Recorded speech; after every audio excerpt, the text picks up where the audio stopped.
Be, satu lagi Be, Enam jodoh lagi itu nggak bisa apa-apa. Be, jodoh.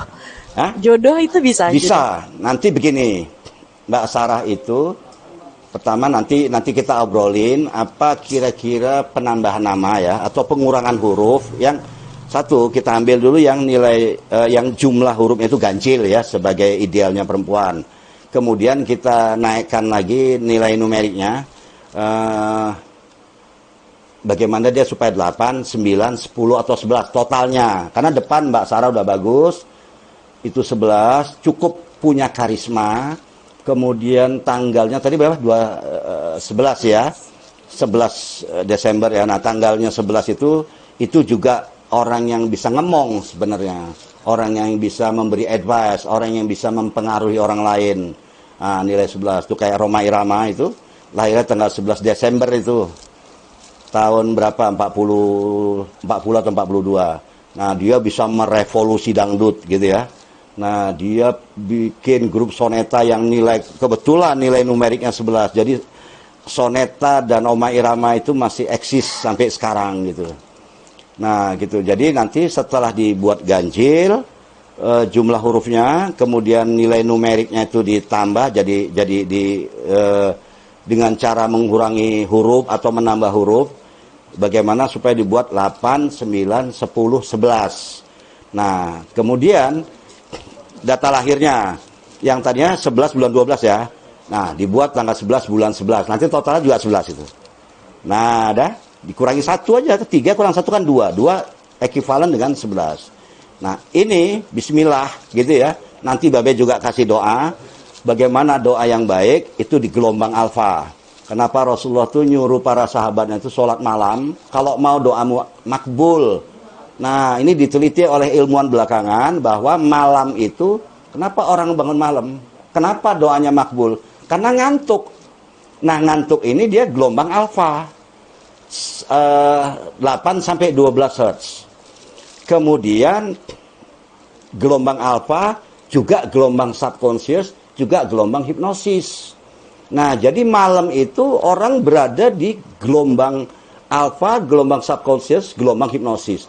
Itu vibrasinya sangat kuat. Apapun yang kita gumamkan, apapun yang kita self-talkan, ini vibrasinya sangat kuat.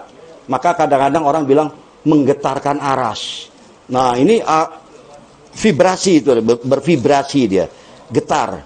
Jadi aras ini ya sama dengan semesta, menggetarkan aras. Jadi semesta ini cepat merespon. Itu banyak beberapa kasus yang orang masalah 3 bulan bisa selesai dalam 3 jam. Hanya Babe suruh dia sandaran di sofa, lunglaikan badannya, pejamkan matanya, dia bergumam, berulang-ulang apa yang dia minta. Itu vibrasinya sangat cepat. Dan yang orang Malaysia, halo Dwen, nah, urusan 3 bulan selesai dalam 3 jam. Hanya dengan cara berdoa seperti itu. Jadi yang dibilang doa khusyuk itu adalah yang kalau kita doanya sambil khusyuk gitu, ini gelombangnya ini masuk ke gelombang alfa. Agak ngantuk. Nah, kayak kita mau tidur gitu doanya itu. Itu khusyuk namanya, khusyuk wal khudu. Nah, itu masuk menerobos ke gelombang alfa. Jadi gelombang alfa itu 8 sampai 12 Hz. Walaupun kita nggak nyentuh sampai 8, setidaknya 12 ke bawah, itu udah masuk gelombang alfa juga. Ngantuk sedikit, micro sleep orang bilang kan. Ngantuk gitu. Nggak ngantuk atau dingantuk-ngantukkan. Dan itu bisa kita lakukan pagi boleh, siang, sore, malam. Yang penting kita rebahkan aja badan. Rebahkan, lunglaikan, pejamkan mata, self-talk. Bicara kita, apa yang mau kita minta. Nah, cuman kuncinya, di awal doanya itu kita ucapkan terima kasih ya Allah yang telah. Jadi kita belum dikasih, tapi seakan-akan sudah dikasih. Nah, di situ Allahnya pun yakin, wah anak ini belum dikasih, udah yakin aja bakal dikasih. Berarti keyakinannya tinggi. Nah, itu yang dikatakan semesta cepat merespon, artinya Allah merespon doa itu, menjawab doa itu dan segera diwujudkan gitu. Makanya kalau tidur jangan dengerin lagu-lagu yang susah. Karena orang ngantuk itu masuk gelombang alfa. Makanya kepada anak yang belum balik, nggak boleh kita marahin dia.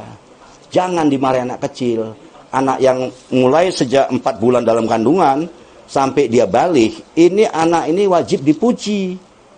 Karena ini akan masuk ke subconscious, yang dengerin tuh bukan telinga, tapi gelombang otaknya yang mendengarkan, yang merekod, yang merekam itu semua. Apapun yang diucapkan oleh orang tuanya akan terekod di subconsciousnya. Besarnya dia nanti, dewasanya, remajanya itu akan melakukan apa yang digumamkan oleh orang tuanya. Nah, makanya kalau kita sama anak-anak, walaupun dia dalam tanda kutip sedang nakal gitu ya, kita bilang anak baik, kau cerdas, jenius, pintar, ganteng, dan lain-lain, ucapkan aja, kita puji dia supaya dia jadi anak yang terpuji. Nah, kalau udah dia balik, kewajiban kita udah lepas. Istilahnya itu udah lepas, itu udah nggak perlu memuji-muji dia lagi. Gitu Mbak Sarah. Udah, itu aja Beh, makasih ya Beh. Oke, kita kembalikan kepada Mas Arya. Oke Beh, makasih Kak Sarah yang sudah mengajukan beberapa pertanyaan ke Mbak Bears langsung ya. Oke Beh, ini kembali lagi nih dari beberapa pertanyaan netizen ya. Bentar ya. Contoh nih Beh, ada beberapa pertanyaan yang agak-agak sedikit menjebak atau tricky atau apa gitu ya. Dia bertanya, jadi gimana kalau misalnya anak kembar identik, berarti rezekinya sama dong, gitu. Nggak mesti. Itu tadi, itu pertanyaan seperti itu. Okay. Nah itu kira-kira penjelasan dari Bapak gimana tuh? Ya, jadi walaupun dia kembar identik sekalipun, bisa jadi kelakuannya beda. Karena namanya beda. Ya kan? Yang satu Seno, yang satu Sena, misalnya kan. Nah, nilai numeriknya, energinya udah beda di situ. Makanya orang itu nggak ada yang sama. Meskipun dia kembar identik sekalipun. Kalau soal tanggal, iya. Ya, soal tanggal, iya. Soal tanda tangan, apa tanda tangannya kembar juga? Itu kan life path. Kemudian tanggal lahir sama, oke, tanggal lahir sama. Namanya, pasti yang satu namanya misalnya Vina, yang satu Vita. Ini udah beda nilai numeriknya. Otomatis intelijensinya, kecerdasannya juga beda. Masalah ekstrovert, introvertnya juga beda, pasti beda. Gitu, karena doanya beda. Gitu, Mas Arya. Ya berarti intinya bahwa kembar sangat identik sekalipun pasti tetap ada beda ya? Tetap beda. Jadi intinya proses semestanya nggak selebar daun kelor dari apa pola pikir si yang menanyakan ya? Ya itu Babe nggak ikut campur.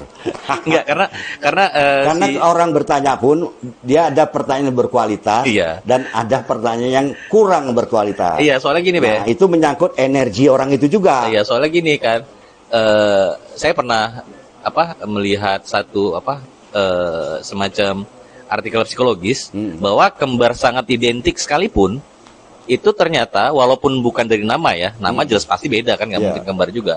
Ternyata tulisan tangannya pun berbeda. Nah, itu dia. Kenapa? Energinya beda. Ya kalau mau diurut-urut, jam lahirnya juga beda kan? Iya kan? Jam lahir juga. Time-nya beda. Itu dia nggak sama. Kadang orang bingung mana yang anak pertama, mana yang anak kedua. Katanya yang lebih tua itu yang mengiringi. Nah, katanya gitu. Itu biarlah pendapat orang masing-masing.